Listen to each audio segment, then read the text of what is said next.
Hello, everyone. Good morning, good afternoon, good evening, depending on where you are, and welcome to the Out and Equal Global Webinar Series and our focus today on India. My name is Steve Roth. I'm the Director of Global Initiatives. We're very excited to have you join us today. I'm joined here on the Out and Equal side by our Associate Director of Research, Isabel Porras, and by our fellow, Wu Tong. And we have three excellent speakers for you who I'm going to introduce in a moment. But first, just a few housekeeping notes. A reminder that this is a broadcast audio call. We're going from 8:30 to 9:30 Pacific time today.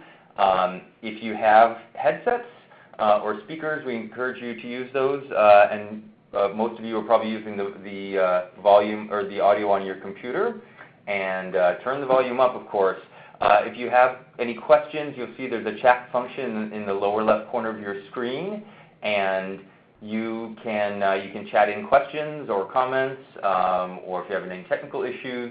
If you need to re-sign in, go to readytalk.com, click Join a Meeting, and then use the access code 6946521. And as a reminder, we are recording this session, and we will make that recording available to you after the webinar in the next couple days. So before we get started, we have a great feature here, our polling feature, give you all a chance to participate. We'll be asking you some questions throughout the webinar. And our first question here, if you can just answer quick, where do you live and work? Are you in the US? Are you in India? Are you in another country? Let us know. We see the results are coming in, and we already have over 100 responses, which is great. Let's show you where we're at. We're at about 75% on the call right now are in the U.S. We have another 15% or so dialing in from India, and about close to 10% from another country. So we'll give that just a second more. Anyone want to respond? Respond, last chance. All right, looks like that's about where the breakdown is. So great, we're going to move on then. A couple more details on some upcoming events. Our global webinar series is a bi-monthly series. So we do these every other month. Our next one will be on July 12th, focused on Canada. September 13th on Colombia, and then November 8th we go back to Asia for a look at Singapore. We have some great both domestic and global events coming up. On June 16th, we will be in Prague for our Central Eastern Europe Forum that we're producing in conjunction with the Pride Business Forum there. On July 6th, we will be in London for our Equality Institute in conjunction with Disney and Sodexo. And of course, our biggest event of the year by far, our 2017 Workplace Summit, will take place from October 9th to 12th in Philadelphia. And then we round out the year on the global front with the Brazil Forum that's targeted for November 14th in Sao Paulo. So a lot of great events, both online and in person happening. And we hope you'll be able to join us for some of those. So we're going to do one more poll here before I introduce our presenters. And this question is, does your company operate in India?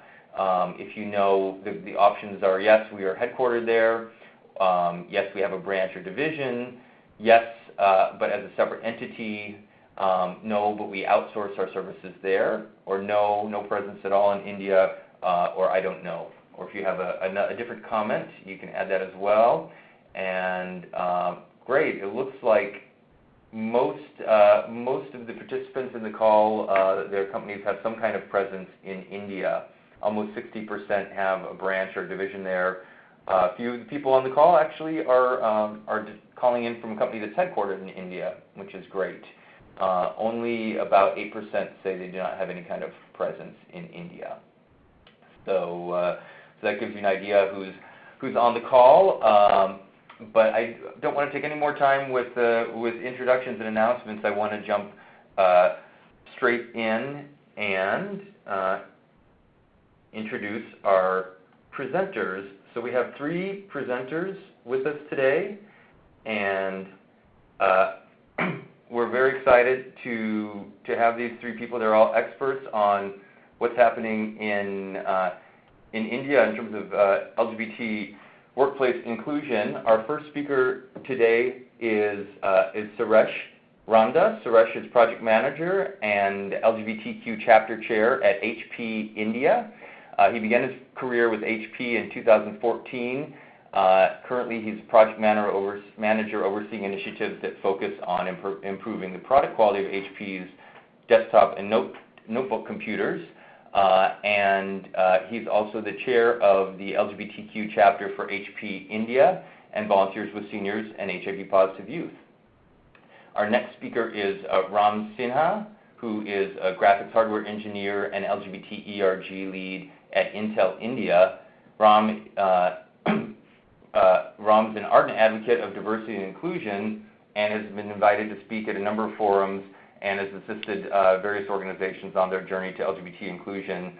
And he actually co-authored a report by an Indian nonprofit group called MINGLE, and he's going to share some of those survey results with a survey on the Indian LGBT workplace climate. And he's actually currently compiling a book titled 101 Coming Out Stories from India. And our third speaker with us today is Srini Ramaswamy, who is the Chief of Staff and Pride Network sponsor of Intuit India.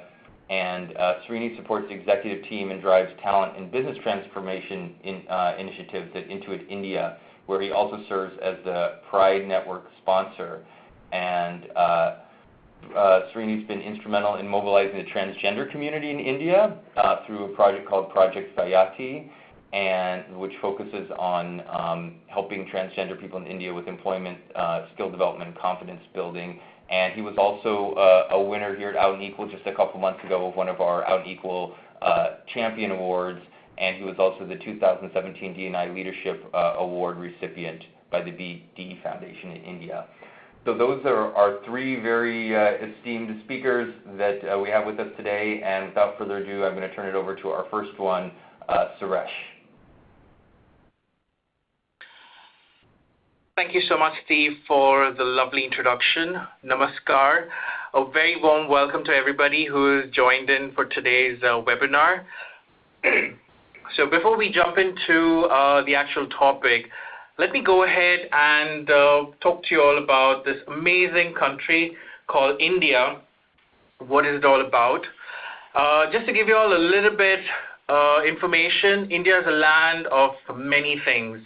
So first and foremost, we are the 7th largest country in the world with an estimate of around 1.3 billion people who are there in India, which again makes us the 2nd most populous country in the world. So this huge population has 29 states and 7 union territories, with New Delhi being the capital of India.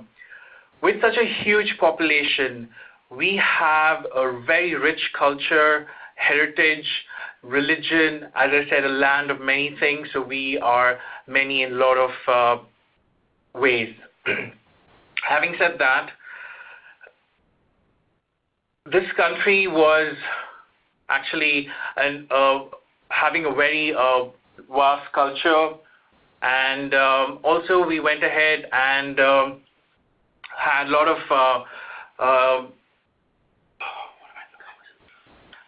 we were a land of also notable religious diversity.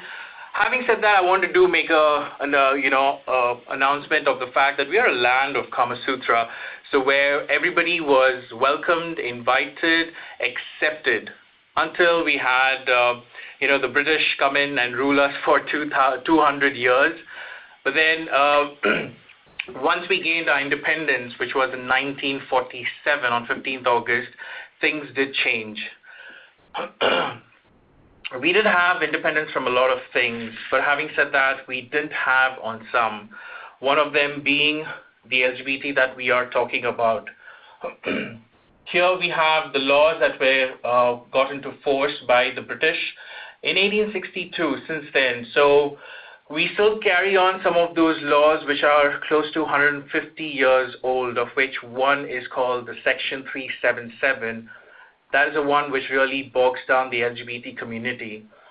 And due to this, one of the major reasons for a lot of the Indians are not able to come out and be themselves. This also makes a lot of people get inside or be in the closet because of the fact that this law has been used, misused, and is also one of the tools of harassment. Having said that, we have roughly around 10% of the population who are part of the LGBTQ community in India, which is roughly around 13 million people who are associated, which is as per the the law, they did say it is not a huge number. We did have some success in the year of 2009 when the Delhi High Court did decriminalize this Section 377, which was a huge win, and it was a huge celebration for everybody as a part of the LGBT community. This was again lived shortly, where in 2013 the highest court in India, the Supreme Court, did overrule this specific judgment and again brought in the whole aspect of criminalizing this specific law. We did have some success, which is again in 2015, where the rights of the transgenders, we had a bill passed in 2014 which guarantees the rights and entitlements. So we do consider and we do go ahead and recognize them as a third gender, which is a law, but at the same time, the time it's taking to go ahead and get down to the grassroots level, it's still taking its due course. But having said that, this is a situation that we are in overall in India, and we do have certain bold people who have taken the step to come out, even though we have some of these issues which do hinder. We have taken the opportunity to come out and be there. So I would like to pass this over to Ram, who is going to be talking about how exactly is it in workplace. Over to you, Ram. Thank you, Suresh. So just we'll take a moment to re-emphasize the fact that Section 377 criminalizes certain acts, and these acts can be performed by anyone. The law does not target a community. Hence, identity is not a crime. Being LGBT is not a crime in India. And again, the trans community got the legal recognition from the Supreme Court as the third gender was recognized as legal gender in India in 2014. With that in mind, I'm going to share the key findings of the MINGLE survey. This was a survey about the Indian LGBT workplace inclusion. So I'm going to share with you what we did. What is the status of visibility of LGBT employees currently in India? What the current workplace looks like for an LGBT individual? And what are the HR implications of the findings of this survey? We reached out to a wide spectrum of LGBT employees across corporate India, 100 plus LGBT employees, with three major sectors, which are basically information technology, FMCG and manufacturing, and banking and finance. The largest representation of the five major cities. We ended up eventually finding that we talked mostly to gay men in the age group of 21 to 33, which is reflective of the gender ratio of the workplace of this day. If you look at a closer look at the organizations which participated, please note that this is not an official participation from these organizations. This is based on the survey inputs.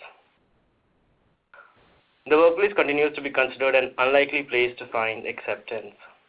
44% are out to families, but only 25% are out to their colleagues, and 28% are out to their managers. But very interestingly, the number of people who came out to colleagues, 85% of them found acceptance, compared to 69% finding acceptance from the families, which is reflective of the fact that the workplace dynamics are changing. There is more millennial participation in the workplace, and the general perspective of LGBT inclusion is slowly changing. The workplace still remains very unwelcoming for the LGBT employees because 40% of them report harassment for being LGBT. 2/3 hear homophobic comments in the workplace, which could be jokes or anything. The worst is 1/5 of them have faced discrimination by their own manager or HR. The HR and D&I policies we looked at needs a lot more work where we are today. Just 48% are covered by anti-discrimination policies, which basically means every second person surveyed could be legally fired for being LGBT. Just 13% have an access to an ERG, and those who have access, 90% of them signed up as members, and 64% benefited significantly from the ERG program. And just a meager 4% have same-sex partnership benefits, while 26% of these surveys said that Western colleagues have these partnership benefits offered, but not in India. The question is, do these policies matter? We realize that 65% consider LGBT HR/D&I policies as a major factor before deciding to join an organization, which basically means, from an organizational perspective, are we failing to attract the best talent if we are not LGBT friendly? We take a look at this graph, which talks about the major drivers of employee engagement, which is dependent if an employee is out, are they supported or not. The lighter shade of purple is about out employees, and the darker shade is about closeted employees. We found that 55% of out employees trust their employers compared to just 13% of closeted employees. 38% of out people are satisfied with the rate of promotion, and just 16% of the closeted employees. And we see similar trend in other parameters as well. So basically, we are saying that 5 to 10% of our employee base is at the risk of being actively disengaged if the organization is not LGBT friendly. You can find the report at this particular link, which would be shared later. Yeah, thank you. Over to Steve. So I'll just jump in quick. Thank you for that, Ram. And we did want to ask a poll question before we move into the next part of Ram's presentation. Does your company have an LGBT ERG in India? Ram talked about how it really provides a great opportunity for engagement for LGBT employees there, although there aren't many at this point. But actually for the people on the call, this is good news. About a third of your companies, at least a third, do have an LGBT ERG in India. Another third said no, and about a third of you aren't sure. So good to know that of the people on the call, at least there is, looks like there's a higher likelihood there, which is great, since we know there's a lot of benefit to that. So great. I'll turn it back over to you again, Ram. Thanks, Steve. So this time I come with a different hat of an Intel employee. So I've been with Intel for the last 7 years and been leading the LGBT ERG for the last 3 years. It started with a single member, me, and today we are 400 plus allies strong. That makes me really happy. So at Intel, we are inventors, we are problem solvers. Between now and 2020, we plan to accelerate diversity and inclusion, not just at Intel, but across the tech industry. We need both to evolve and drive future growth. This is what our CEO, BK, says, Brian Krasanik. We very strongly believe in diversity and inclusion because we really believe that workplace should be inclusive and equal to all. So that in January 2015, we set up an ambitious goal to be the first high-tech company to reach full representation of women and URMs in our U.S. workforce by 2020 and committed $300 million to support this goal. Talking about iGlobe, which is our LGBT employee resource group, Intel Gay, Lesbian, Bisexual, Transgender, and Ally Employee Resource Group. It was legally recognized in 1995 and officially recognized, and an India chapter was established in 2014. It was created with a mission to drive safe, open, and productive work community for all employees, regardless of sexual orientation or gender identity. The vision is to champion a vibrant Intel work community, which is a safe workplace, including ally support for recruiting, retention, and development. Our 4 primary goals are visibility, outreach, engagement, and synergy. The thing with the LGBT community is that it's an invisible minority, and the invisibility leads to a denial of existence at certain places. Hence, it is very important to bring a lot of visibility to the community members to employees at work who are out, and also to the ERG, so that people who are not out and closeted, they do know that there is a resource available where they can connect, which leads to the next point of outreach. Our focus on outreach is such that we try to reach out the maximum LGBT employee base, and we have created so many various channels where people can engage with the ERG without the necessity of outing themselves. A very important pillar is engagement. Engagement basically, at lot many times this happens that there is an executive sponsor who is very supportive, and then there are ERG members. The larger organization is mostly frozen and unaware of the ERG or their activities, or they do not know how to engage.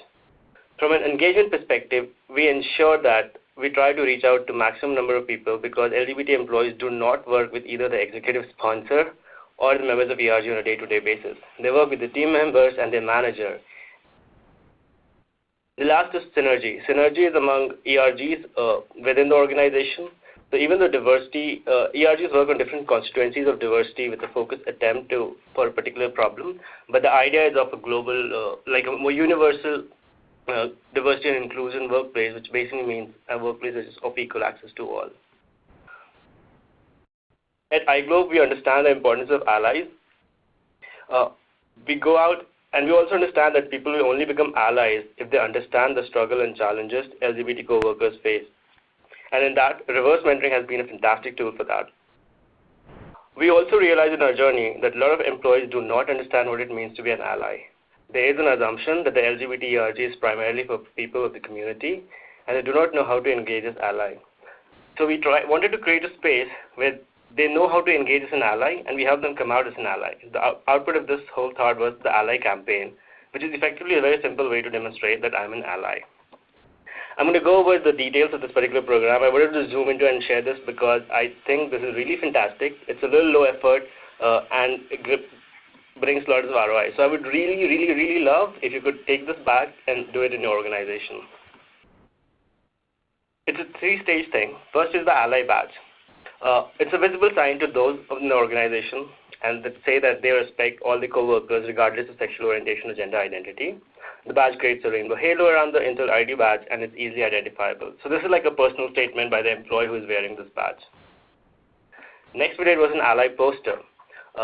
We reached out to our executive leadership, told them, give us this code, why you believe you're an ally, and then we shared this across all of Intel. And this leadership code was not just from global heads, but also from local heads. In every geo, we have an ERG chapter, so that it's a very full representative in a certain way. In India, we did a step further, maybe 2 steps further, something which gave us 300 plus allies in just 4 days. That sounds exciting, right? So we set up cafe booths at the lunch hour. We got the management to man the booth, give out stickers to the employees, and talk to them. What is the significance of LGBT inclusion? Why do we need to talk about sexuality at the workplace, and how to be as an ally? So this was a very fantastic program in a way that management got the opportunity to engage with the ERG, to walk their talk. And because employees saw that their own managers are there in the booth, it was an easier conversation. Do realize that in India, it is still a stigmatized conversation to talk about sexuality, that too particularly at the workplace. So seeing somebody you look up to for guidance and mentoring, talking about LGBT inclusion, it kind of lowers the bar and kills the stigma to have that conversation. This is and a lot of times as ERG leaders, we get disappointed in certain ways, like we're putting so much effort, and is it even worth it? Is it even making one person's life change, right? And the worth it moment for me was this, that in turn, seeing that his second level manager was on an ally poster, he signed up to be the member of the LGBT ERG, and that to me was really heartwarming because I could change one person's life, and now that person is a full-time employee at Intel. So that was very zooming into one particular program. We also talk about, we do a lot in the infrastructure space, both physical and psychological. So whenever we talk about diversity and inclusion, we try to talk about all constituencies. So when we celebrate Intel India Inclusion Day, we also had an iGlobe booth. If you can look at the picture on the right, which is a booth, and she is a general manager of Intel India, Nivritti Rai. So if you see the booth, it's on trans awareness. So we talk about the gender-bread person, we talk about break about what is sexuality, biological sex, gender identity, breaking down into simple terms for people to understand. And then we also share stories of 4 of our very amazing trans employees at Intel. We also got all-gender restroom.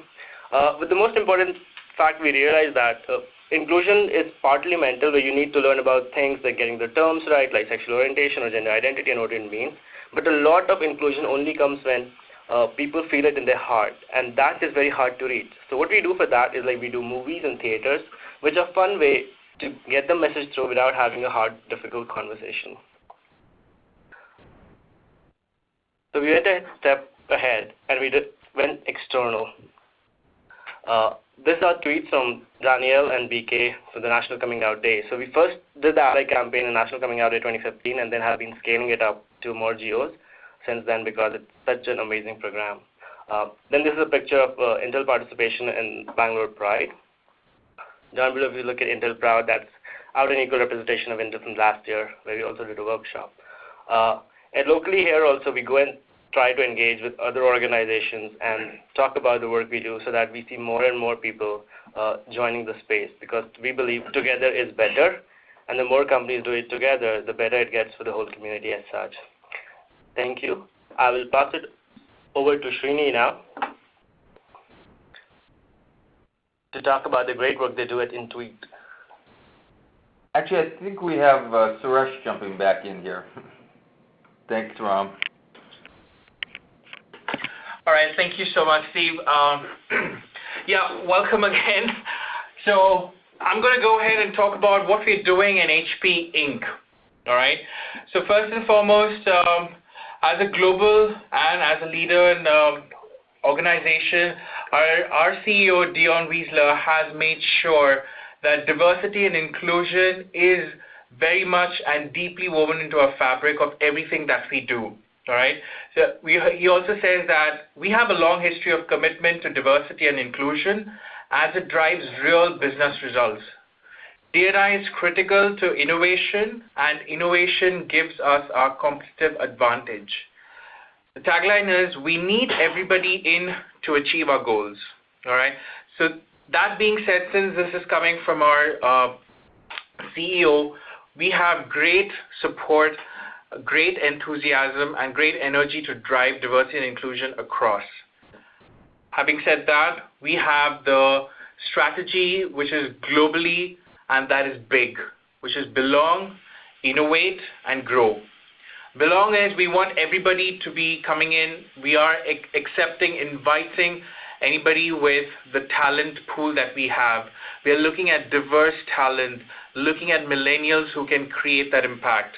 And then we also go about innovating, which is, again, diversity drives innovation. We're trying to go about disrupting this whole aspect of unconscious bias. Unconscious bias is something which is driven at a global level, which is we're taking a lot of sessions with managers, hiring people, everyone who are at the management level. We are driving that across, and reinvent the standards of hiring and reinvent the standards in regards to everything that we do. And then grow, which is our, again, benefits are very clear. We have aggressive hiring, partnerships, and also aligned to our action plans. Having said that, HP has also taken a step forward by asking our people that we work with also to be as diverse and inclusive in the work that they have. Now, having said that, I just have a quick poll to ask. How many of the employees are out of the closet and openly LGBT at your company in India?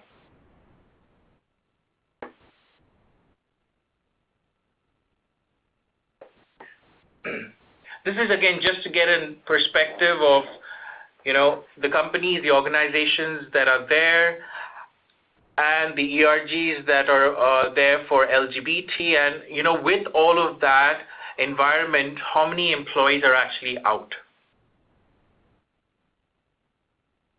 That's quite interesting. A lot of them are not sure, okay?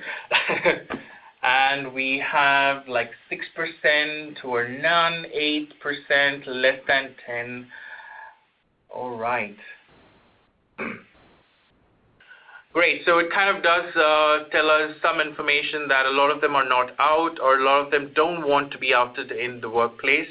Again, keeping in mind the laws and the attitude that people have towards the LGBT community. All right. So moving on, from HP's perspective, we have a global presence in the United States, which is heavy, and then we have sites in Mexico, Brazil, Germany and Poland, Taiwan, and India. With that being said, also I'd like to go ahead and talk about HP's leadership in diversity and inclusion. We have been the front runners of a lot of initiatives in regards to D&I and more so on the LGBT front. Right, so we do see for the 14th year straight, we have been getting the Corporate Equality Index 100% score, and we do have our very own Annette Friskop, who was the Out and Equal Champions Award. Along with that, we do have a lot more other awards for diversity, which we just highlighted there. So we do play, and we play a very serious role in regards to diversity and inclusion. Having said that, what are we doing in India? To be honest, India, ERG started recently. I initiated that as one member, but right now very happy to say that we have just 4 people, of which 1 is out and the 2 are still closeted again because of their personal reasons. But having said that, that's a great initiative. We just started in September last year. So I think we have made some progress. Our leadership team is completely supportive of what we are doing in India, and globally we have, amazing help and support being provided. So for now, the initiative that we have taken is the Pride Month, which is in June, and then we also have the Transgender Awareness, which is in August. But all this combined, put together, we are driving it through one key factor, which is again the unconscious bias, right? This is kind of playing a very critical role in trying to get rid of all the biases that we have about the LGBT community and in general per se as to what they're up to. And we're driving this across the leadership team as well. So the first and foremost thing, since June is a Pride Month, we have a long list of activities about awareness. We also are bringing in the Safe Ally program, where we invite as many allies as possible to talk about the LGBT community. We also are talking about reverse mentoring program, wherein we are asking the leadership team to step up and talk to employees and, give them the required support and help in understanding about LGBT and the policies around that. And every week in the month of June, we do have activities, again, like movie screenings, panel discussions, photo booth sessions, to create as much awareness as possible, to talk about this topic, which is, again, not something discussed quite open. Everybody likes to have these discussions in a secluded place, but nobody wants to talk about this in the open. So we really want to bring that conversation out onto the table, have those discussions, and ensure everybody is aware, made aware, and are for it. With that being said, we are also looking at the transgender awareness because of the fact that our laws are going ahead and helping them out. So we do have certain policies around that, and also certain resources for employees to get to know about the transgenders and how do they go through and who are transitioning in workplace. Our key goal is also by the end of the year to ensure that we hire transgenders in our organization and also have gender-neutral restrooms as a part of this process. Having said that, we also have some internal events, which is, again, the Safe Ally program and the Pride Month, which we have in June, along with, the International Day Against Homophobia, Transphobia, and Biphobia on the May 17th. We do also have a lot of presence, which we have made this year in events like Out and Equal during the 2016, and I did attend the NASCOM conference, which was in 2017. So we are taking our baby steps, but at the same time, we really have great ideas, great plans for HP Inc. India, and we hope that we will get there at the earliest. Thank you so much. I would like to pass this over to Srini now. Thank you, Suresh. Thank you very much, Steve, for the introductions. And having me for this session. Ram, Suresh, that was indeed very insightful session, and congratulations for what you do at Intel and HP. And to all my listeners, thank you for joining in and attending this session. My name is Srini, and I'm here today to share our efforts, Intuit India's efforts and journey towards fostering an inclusive workplace for all. But before I do that, let me briefly talk about who we are and what we do as a company. Over 30 years ago, what began as a simple idea to balance the family checkbook has now grown into an ecosystem of groundbreaking products and services to simplify the business of life for individuals, small businesses, and accountants. And at Intuit India, we completed 11 years of fascinating journey, delivering great customer experiences, new innovations for Intuit's financial software products across the globe. Today, we are a global center of excellence for both QuickBooks and TurboTax, demonstrating locally led awesome product leadership. At Intuit India, we have bustling with energy, 1,000 professionals bustling with energy, employees. I'm sorry, I think I'm not. Okay. So the slide, what you see, it really talks about our journey over 11 years and the employee base that we have today. We have over 1,000 employees, out of which 60% are the Gen Y or the millennials. And Intuit India is a vibrant microcosm of Intuit. And I can proudly say that we are the melting pot of all the cultures where technologists, go-to-marketers, communicators, and scores of professionals from diverse communities walk into work each morning. After 7 years of consistently being on the best companies to work for list in India, we have gone from being a little-known name to a reinforcing brand Intuit in India as an innovative, customer-focused, and employee-driven company. So how have we achieved this? How we have created this amazing culture and the employee-driven company? What you see is our two priorities, durable priorities, which have been there for a couple of years now. And what it does is it starts with our people, and people is our priority, where we continue to focus on three key pillars.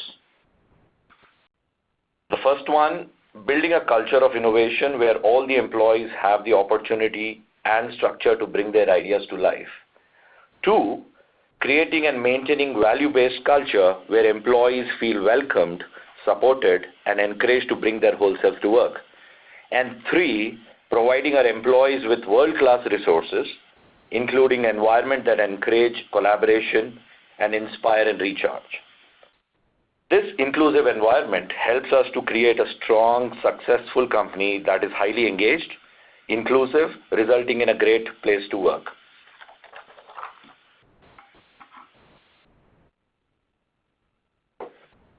I would say truly the employee networks are the heart of Intuit's culture.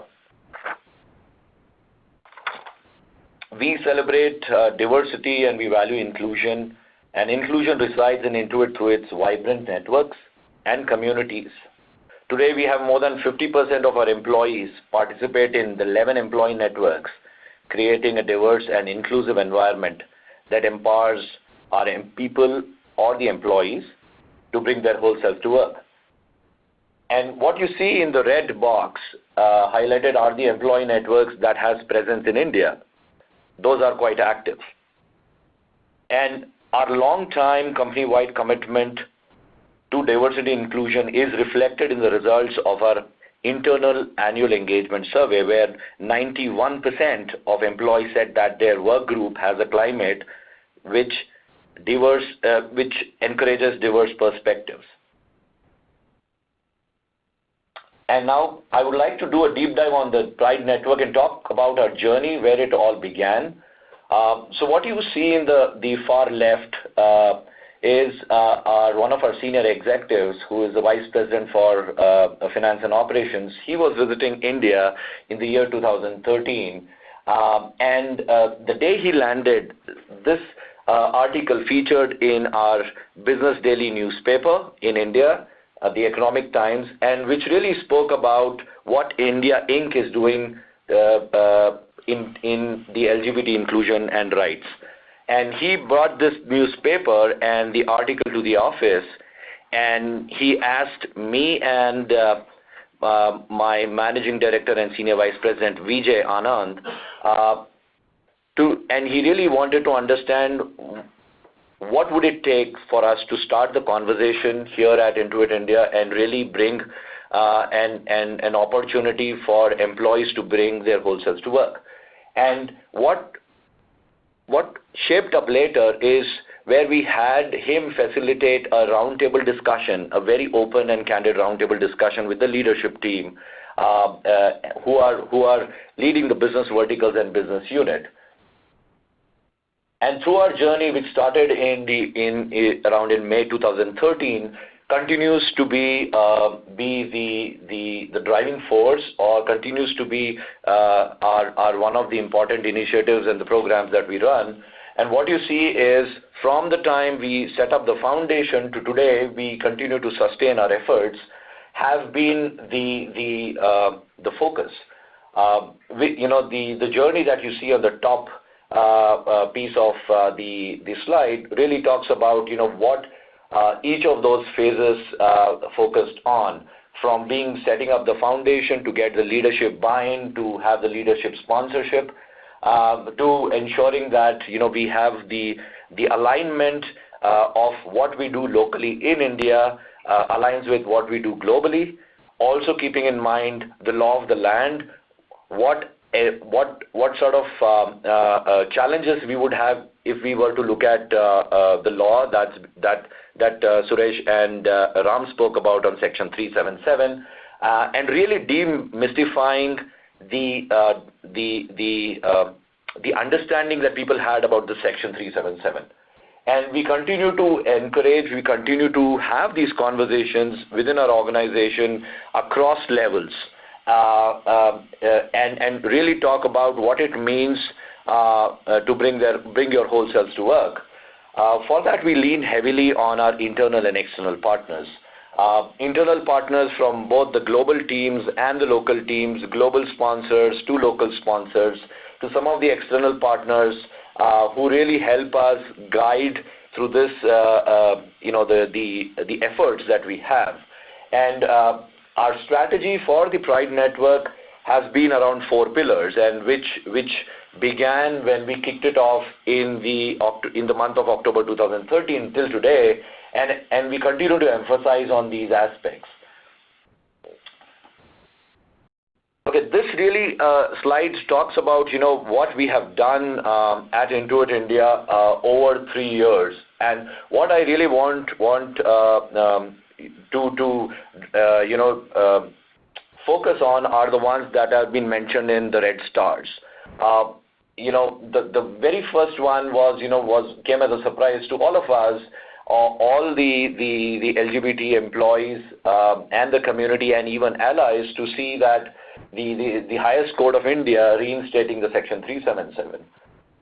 But for Intuit India, we were absolutely sure and confident that we had to go ahead with the conversations, irrespective of what the law of the land states, but keeping in mind what is in the permissible boundaries and the limits. So we had to really work with our legal teams within the company and even outside to really understand what are the guardrails, what really Section 377 means, and what followed are the series of activities or events that we did to create that environment, to create that conversation going. From the fact that we had a closed door discussion in the month of January of 2014 to really understand from the 6 MNCs as to what they're doing towards the LGBT inclusion post the Section 377 ruling. And it was loud and clear that these organizations were not backing down. and which gave us the strength and the confidence to join the efforts. And over a period of time, from the launching of the network to participating in Bangalore Pride March for the very first time was an experience of lifetime for a lot of us, including me who participated in the walk, including our managing director, including 2 senior leaders who participated in the walk. And what we did over the next year and thereafter was to create that foundation, to keep building the foundation and have these blocks built so that we create the culture of inclusion and ensure that we not only take the leverage our other employee networks, but also at the same time talk about what we do at Pride and why it is important to bring your whole selves to work. We did a complete circle in the year 2013 in January when the same newspaper which had featured other companies in the 2013 featured us and talked about our efforts towards the LGBT inclusion at workplace. And thereafter, we've launched series of programs, including our Ally Orientation Program, Reverse Mentoring Program, which focuses on unconscious bias. Mind you, the reverse mentoring and unconscious bias is a very broad-based program which focuses on all the 4 dimensions or strands of diversity: women, gender, special abilities, to the multi-generation, to pride.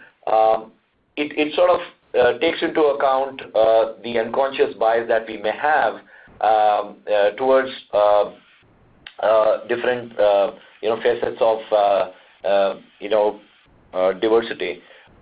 And we late last year we launched online podcast, and which is a monthly annual podcast where we interview the employees and members from the LGBT community and really understand on variety of topics about what does the law mean to them, what it means for them to come out at the workspace, what is gender and sexuality, and many such topics that we discuss. We also launched the monthly newsletter which talks about sensitizing, educating the employees, and celebrating the gender identity and sexual orientation. And 3rd year in a row, we participated in Bangalore Pride March, showing our solidarity and support. And we continue to invest in the programs through our efforts from the local and the global leadership. What I would like to talk about and share some of the snapshots of these activities that we run at Intuit India. What you see is the roadshow that we had organized, wherein we had more than 150 employees participate and sign up as allies, and showed their support. We also focused on creating safe spaces. So what you see at the top right is the safe space that we have built or we have designed and identified where the employees, irrespective of their gender, orientation, or any walk of life, can go and meet our external counselors,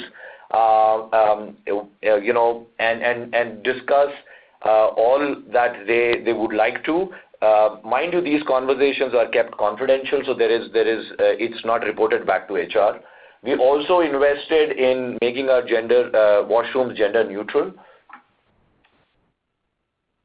And these 2 screenshots really talk about our bi-weekly podcast and the monthly newsletters, how we leverage our internal communication to talk about what we do and some of the news and updates that we have from the industry. And the final piece is on the Pride Parade that we have participated in this year. Really, I would say the participation from Intuit employees have grown over the years, and we see more and more employees coming forward, signing up as an ally, and supporting the cause. So with that, I come to the end of my presentation. Thank you so much for listening in. Steve, back to you. Great. Thank you so much, Srini, and thank you to all three of you. Some amazing information here. It's a treasure trove of information. There's such an interest in everything that you all are doing, and in fact, we've gotten more questions than I've ever seen on one of our global webinars, so I'm glad that we have a little time for questions. I want to just jump straight into these. These are questions that you in the audience have been texting into us or messaging into us. And I'll say in advance, we're not going to have time to cover all of them. Anything that we don't cover on the call in the remaining 10 minutes, we will answer in a written format, and we'll do a blog post, and we'll send that link to everyone who's on the call. So if we don't get to your question, I apologize, but we will answer them offline. So let's just jump right in. We had a question from Lupe. She wanted to know if this would, I think, be best for Ram. Did you get any pushback from non-ally employees with the ally card? She said that her company tried something similar and they couldn't fully implement it because employees felt that if they didn't have this badge with them, they were seen as hostile towards LGBT employees. Fortunately, we didn't see any pushback from employees who do not want to wear the badge. Also, so the idea is like we give out this badge, and it's not mandatory that you are an ally, you have to wear the badge. It's like their personal choices. Yeah, so we did not see any pushback as such. Yeah. Great. Thank you for that. We have a question from Jivan who notes that in India, along with stigma, one has to manage the sarcasm and raised eyebrows of the non-LGBT employees. So how to manage that, especially when it comes from senior leaders themselves?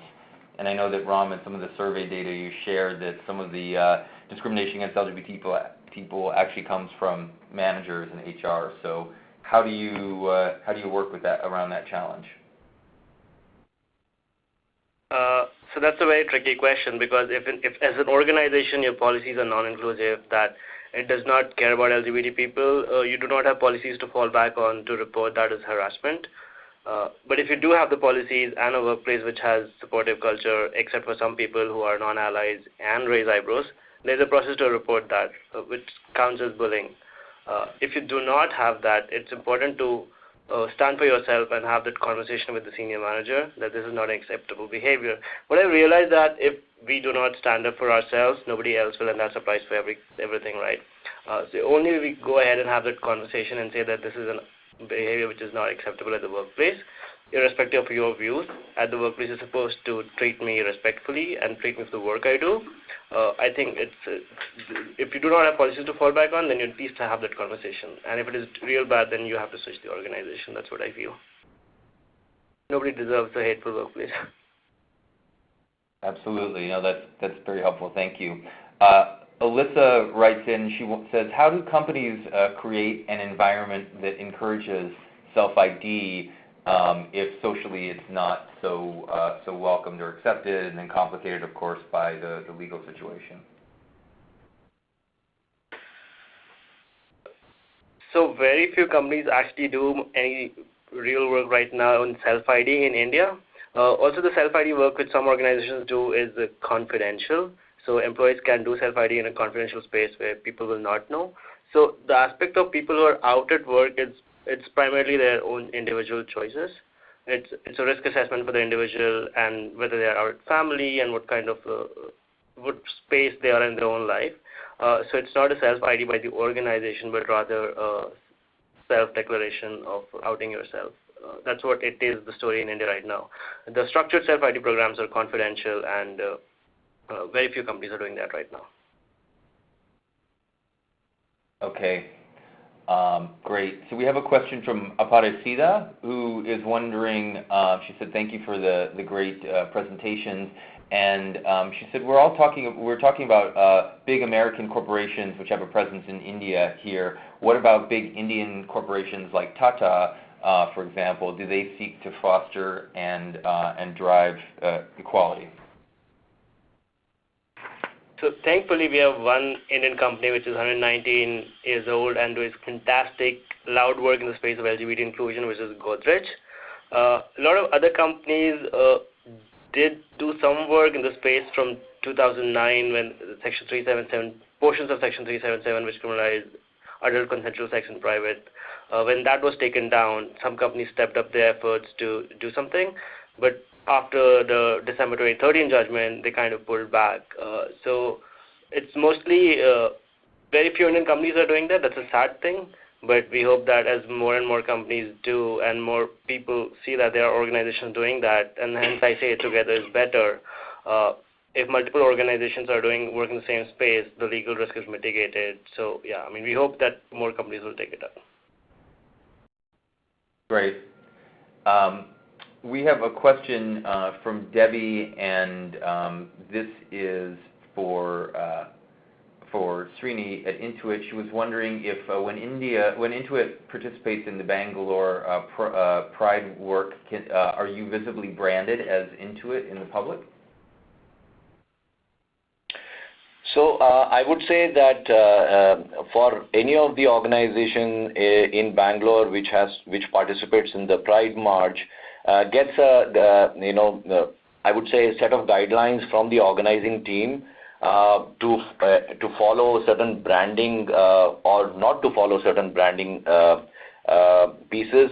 For instance, the question could be around, do we wear T-shirts or do we sort of carry our Intuit branded signages? So far, the last 3 years that we have participated, all the organizations were advised not to brand, but only to sort of carry placards and signages. Which talks about the Section 377, which talks about the ruling, which talks about why they believe in equality at the workplace.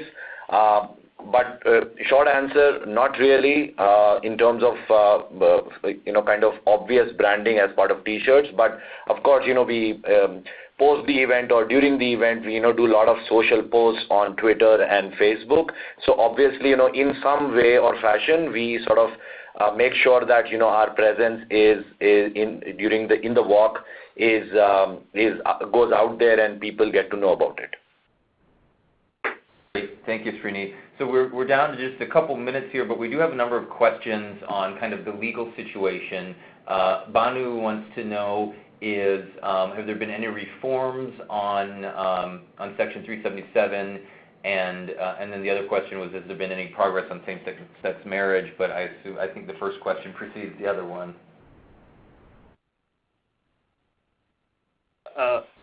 No, so there was some progress. I'll go ahead and take this, Ram, here. So in 2009, there was some progress where the Delhi High Court decriminalized certain aspects of Section 377, but it was again back in 2013 and is now for the Parliament to decide. So currently it is with the Supreme Court with the curative petition, so we're just hoping for the best. Obviously without decriminalization there's no point of marriage, right? That's right. Okay, thank you. And then Scott also wants to know, related to that, given the high profile of Section 377 in the past few years, since it was considered by the courts, is it strictly enforced? To what extent are LGBT individuals at the risk of being charged with a Section 377 offense?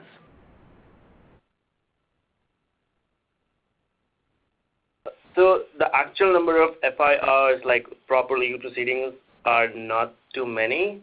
It's a law which is mostly used for harassing people or blackmailing people. Yeah. But it's so if there is a convincible evidence, then it is definitely enforced. So the law is there and it can be enforced, but it's not always. There are no raids as such to find people engaging in a certain act as such. Great. And then related to that, Alwyn asks, would an LGBT ERG in India face any legal challenges or threats? So as I said earlier, right, the Section 377 is about certain acts. It basically very clearly says that it's unnatural intercourse carnal intercourse against the order of nature, which basically roughly translates to non-procreationary sex. So the law is about acts, and even when the Supreme Court judgment came out, the judges said that this law does not target a community, but it's about acts, and hence identity is not a crime. So the formation of support group comes from the fact that we are not violating the law because we are not creating a space to break the law in a way, create the space to have sex, which is going to break the law, and hence it does not put ERGs in a legal risk. Okay, great. That's good to know. And with that, I think we need to wrap up the questions. We still had a few more questions to get to. Like I said, we'll answer that offline. We'll make those answers available. But thank you all. First, I want to thank our audience for participating and for all the great questions. We appreciate you being so engaged. And of course, I want to extend a huge thank you to our three speakers, Suresh, Ram, and Srini, for your participation today. And then just our final notes, our next global webinar will be on July 12th at 12 p.m. Pacific, LGBT Perspectives on Canada. And of course, we hope that you can join us at our Equality Institute in London the week before on July 6th. So there will be a survey right after you log off. We ask you to complete the survey. And with that, we'll wrap up. Thank you all so much for participating, and we hope to hear from you next time. Thank you.